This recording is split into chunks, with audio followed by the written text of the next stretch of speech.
महादेवांचे अनेक अवतार आहेत, पण त्यांच्यात सर्वात रहस्यमय आणि शक्तिशाली अवतार म्हणजे काळभैरव मानले जातात. असं म्हटलं जातं की जेव्हा जगात अन्याय आणि अधर्म वाढतो, तेव्हा भगवान शिव काळभैरव रूप धारण करतात. पुराणांनुसार एकदा ब्रह्मदेवांना त्यांच्या शक्तीचा खूप गर्व झाला होता. त्यावेळी भगवान शिवांनी आपल्या क्रोधातून काळभैरवांना प्रकट केलं. काळभैरवांनी ब्रह्मदेवांचा अहंकार नष्ट केला आणि जगाला सत्याचा मार्ग दाखवला. काळभैरवांचं रूप अत्यंत भयंकर मानलं जातं. त्यांच्या हातात त्रिशूल, डमरू आणि शस्त्र असतात. त्यांच्यासोबत काळा कुत्रा असतो, ज्याला त्यांचं वाहन मानलं जातं. काशी नगरीचे रक्षक म्हणून काळभैरवांना ओळखलं जातं.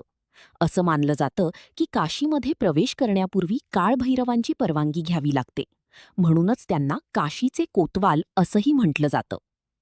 लोकांचा विश्वास आहे की काळभैरव भक्तांचे वाईट शक्तींपासून रक्षण करतात. जो भक्त खऱ्या मनाने त्यांची पूजा करतो, त्याच्या आयुष्यातील भय आणि संकट दूर होतात.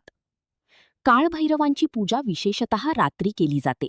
त्यांच्या मंदिरात तेलाचा दिवा लावला जातो आणि काळ्या कुत्र्याला अन्न दिलं जातं. हे अत्यंत शुभ मानलं जातं. आजही भारतातील अनेक प्राचीन मंदिरांमध्ये काळभैरवांची रहस्यमय कथा ऐकायला मिळते.